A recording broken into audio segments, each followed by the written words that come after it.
OnePlus, a Chinese manufacturer of the New Delhi smartphone maker, is going to launch its new smartphone OnePlus 7 and OnePlus 7 Pro on May 14th.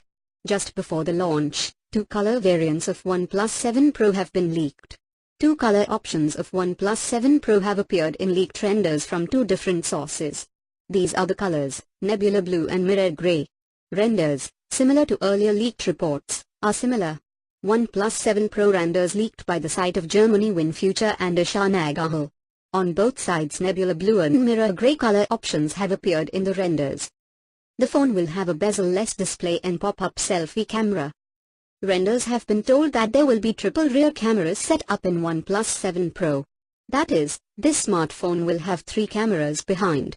Plus, this smartphone, OnePlus 7 Pro, will have a bezel-less display and a pop-up selfie camera.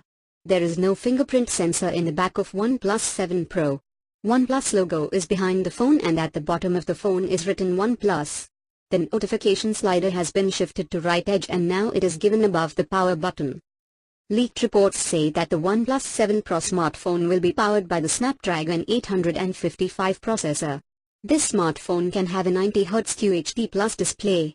If you talk about specifications, OnePlus 7 Pro can have a 6.7-inch QHD Plus display, whose resolution is 1440 by 3120 pixels.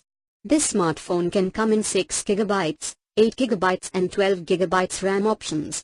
This smartphone can be up to 256GB of storage. If talking about the OnePlus 7 Pro camera, this smartphone will have triple rear cameras set up in the back. The phone back can have 8 megapixels and 16 megapixel cameras with a primary sensor of 48 megapixels. The phone can be 4000 mAh battery with 30 watts warp charge. Apart from this, a report says that the price of OnePlus 7 can be close to 40,000. OnePlus 7 can offer 6.2-inch Full HD Plus AMOLED display. OnePlus 7 will have a Snapdragon 855 processor and can come with 6GB of RAM and 128GB storage. Dual camera setup can be done in the rear of this smartphone.